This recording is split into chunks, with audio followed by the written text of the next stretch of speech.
প্রিয় প্রবাসী ভাই বোনেরা, এইচ রাহিম ইউটিউব চ্যানেলটি আপনারা সাবস্ক্রাইব করতে পারেন। এখানে নিচে ক্লিক করে সাবস্ক্রাইব করে রাখুন এবং বেল আইকনটি ক্লিক করে রাখুন পরবর্তী নোটিফিকেশন পাওয়ার জন্য। প্রিয় প্রবাসী ভাই বোনেরা, আসসালামু আলাইকুম। কেমন আছেন সবাই? আশা করি ভালো আছেন। বন্ধুরা, আজকের ভিডিওতে আমি শেয়ার করব আমাদের যে সকল বাংলাদেশিরা আছেন বিভিন্ন দেশে, অর্থাৎ প্রবাস জীবন কাটাচ্ছেন। অনেকেই প্রবাস থেকে একেবারে দেশে চলে যাবেন, অনেকেই আছেন ছুটিতে দেশে চলে যান। তো আপনারা এই যাওয়ার সময় অনেক সময় যে সমস্ত জিনিসপত্র, মূল্যবান জিনিসপত্র আপনারা নিয়ে যান নিজের ফ্যামিলির জন্য বা প্রিয়জনের জন্য, তো আপনারা এই জিনিসগুলো নেয়ার ক্ষেত্রে অনেক সময় বিপাকে পড়েন যে আসলে কি ট্যাক্স দিতে হবে, কি ট্যাক্স দিতে হবে না, এই ধরনের চিন্তাভাবনায় পড়ে যান। তো আজকের এই ভিডিওতে আমি শেয়ার করব বিশেষ করে 3টা মূল্যবান জিনিসের উপর আপনাদের সাথে শেয়ার করব, যেহেতু এই 3টা জিনিসই প্রবাস থেকে মানুষ বেশি নিয়ে যায়। প্রথমত হচ্ছে TV, LCD, plasma, smart TV. দ্বিতীয়ত হচ্ছে মোবাইল এবং তৃতীয়ত হচ্ছে স্বর্ণ। এই 3টা জিনিস কিন্তু প্রবাস থেকে মানুষ বেশি নেয়, শখের বশে হলেও কিন্তু নিয়ে যায়।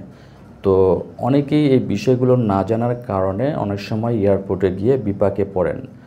বর্তমানে 2021 সালের নিয়ম অনুসারে বাংলাদেশ কাস্টম ট্যাক্স যে রুলস করেছে, সেই হিসাব অনুসারে আপনাদের যে ট্যাক্স দিতে হবে এ বিষয়ে আলোচনা করব। যে সকল প্রবাসীরা বিদেশ থেকে দেশে যাবেন আর যারা টিভি, স্বর্ণ, মোবাইল নিয়ে যাবেন, তাদের জন্য আজকের এই ভিডিওটি অনেক গুরুত্বপূর্ণ।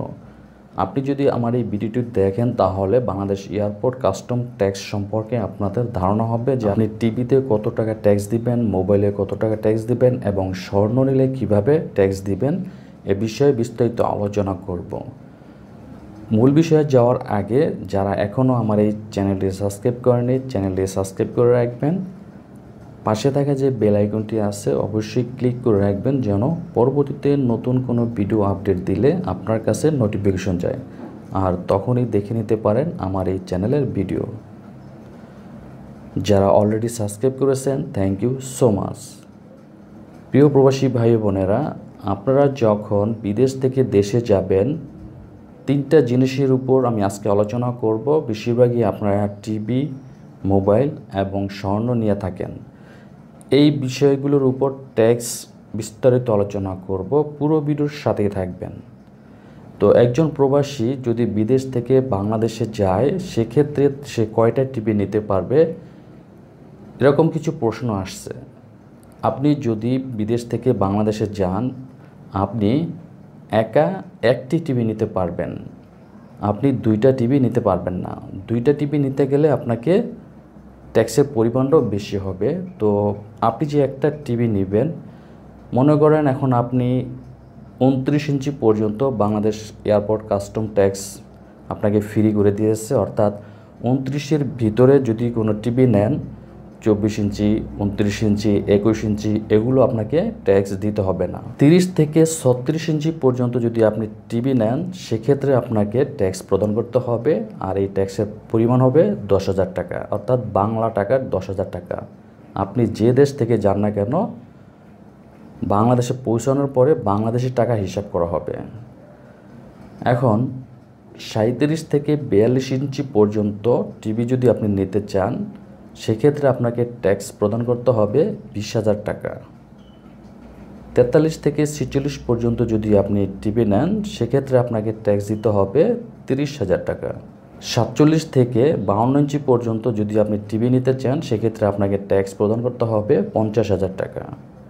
53 ইঞ্চি থেকে 65 ইঞ্চি পর্যন্ত যদি আপনি টিভি নিতে চান, সেক্ষেত্রে আপনাকে ট্যাক্স প্রদান করতে হবে 70,000 টাকা। 66 থেকে এর উপরে যদি আপনি যে টিভি নিতে চান, তাহলে আপনাকে ট্যাক্স প্রদান করতে হবে 90,000 টাকা। প্রিয় প্রবাসী ভাই বোনেরা, আপনারা যদি টিভি নিতে চান, একটা টিভি নিতে পারবেন, এক্ষেত্রে আপনাকে এই ট্যাক্সগুলো প্রদান করতে হবে।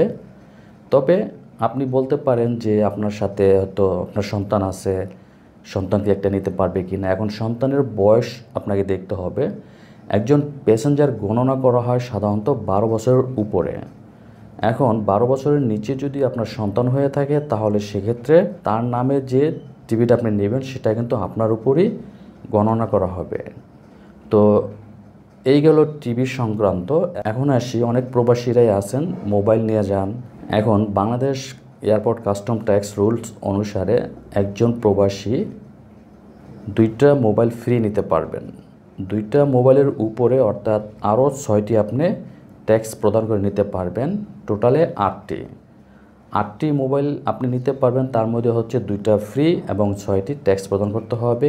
8টির উপরে যদি আপনি নিতে যান তাহলে সেক্ষেত্রে বাংলাদেশে আপনার বিটিআরসি যে আছে সেখানে অবশ্যই আপনাকে ইনফরমেশন করতে হবে আপনি কয়টি মোবাইল নেবেন।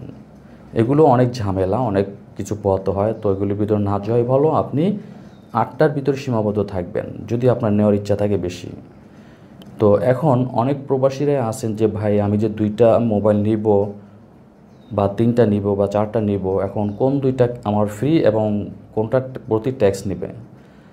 আপনার সাথে যেটাই থাকুক না কেন, আপনার সাথে বা আপনার ব্যবহারের বা আপনি যে বুকিংয়ে দিচ্ছেন, আপনি যে লাগেজে দিচ্ছেন, অনেকেই বলছেন যে ভাই লাগেজে দিলে কি ট্যাক্স নেবে, আমার ব্যবহার জিনিসের উপর কি ট্যাক্স নেবে, আমি যেটা ব্যবহার করতেছি সেটাও কি গণনা করা হবে কি না। হ্যাঁ, অর্থাৎ আপনার সাথে যে কটা আছে মানে আপনার ব্যাগেজ লাগেজ আপনার সাথে আপনার ব্যবহারের টোটাল একটা হিসাব হবে আপনার কাছে ফোন কয়টা আছে, তার থেকে আপনি কোন 2টা ফ্রি নেবেন সেটা তারা আপনাকে বলবে যে আপনি কোন 2টা ফ্রি নেবেন। তখন হয়তো আপনি বললেন যে আপনি এই 2টা ফ্রি নেবেন, বাকি যদি আরও 2-3টা থাকে সেটাও তারা ট্যাক্স নেবে।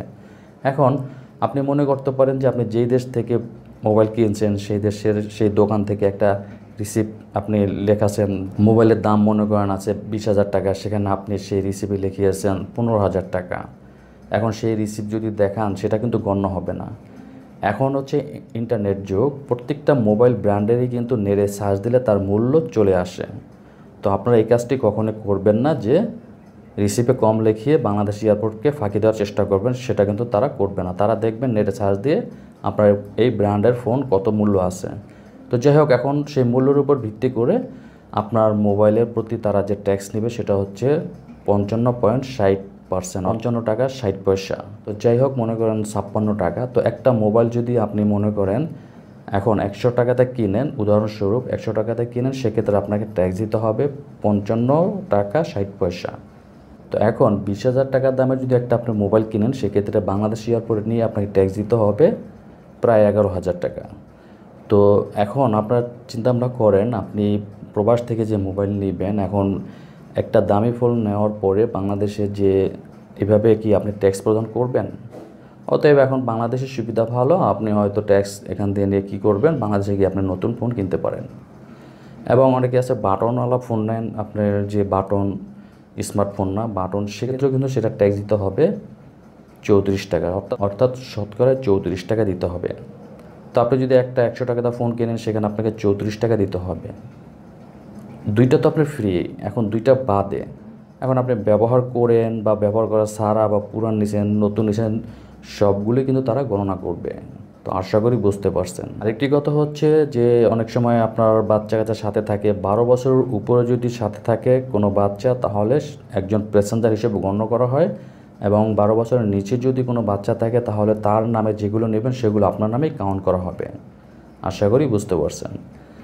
এখন আমি আপনাদের সাথে শেয়ার করি, অনেক প্রবাসীরাই আছেন বিদেশ থেকে স্বর্ণ নিয়ে থাকেন প্রিয়জনের জন্য, নিজের ফ্যামিলির জন্য। তো কত গ্রাম নেবেন? একটা স্বর্ণ নিতে পারবেন একজন প্যাসেঞ্জার সম্পূর্ণ ট্যাক্স ফ্রি, অর্থাৎ স্বর্ণ অলংকার 100 গ্রাম পর্যন্ত ফ্রি নিতে পারবেন।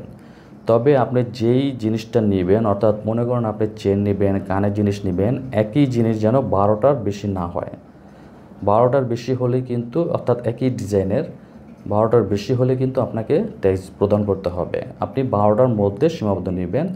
আবার এই ক্ষেত্রে যদি মনে করেন আপনাকে যেহেতু বলেছে 100 গ্রাম পর্যন্ত আপনি নিতে পারবেন স্বর্ণ অলংকার, তো 100 গ্রামের মধ্যে দেখা যায় 70 গ্রাম 80 গ্রামের মধ্যে একটা জিনিস আবার নেবেন না, সেক্ষেত্রেও তারা আপনাকে ট্যাক্স বসিয়ে দিতে পারে, কারণ সেটা কিন্তু আপনাকে একটা বার হিসেবে গণনা করা হবে।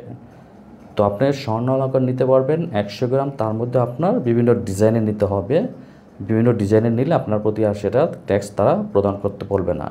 তো এখন অনেকেই বলতেছেন যে ভাই আমি স্বর্ণ অলংকার নিব না, কিন্তু আমি বার নিব, তাহলে 100 গ্রামের মধ্যে কি আমি বার ফ্রি নিতে পারবো? না, আপনি 100 গ্রাম স্বর্ণ যদি নেন, সেটা যদি বার হয় বা বিস্কিট হয়, সেটা কিন্তু আপনি ফ্রি নিতে পারবেন না, এক্ষেত্রে আপনাকে ট্যাক্স দিতে হবে।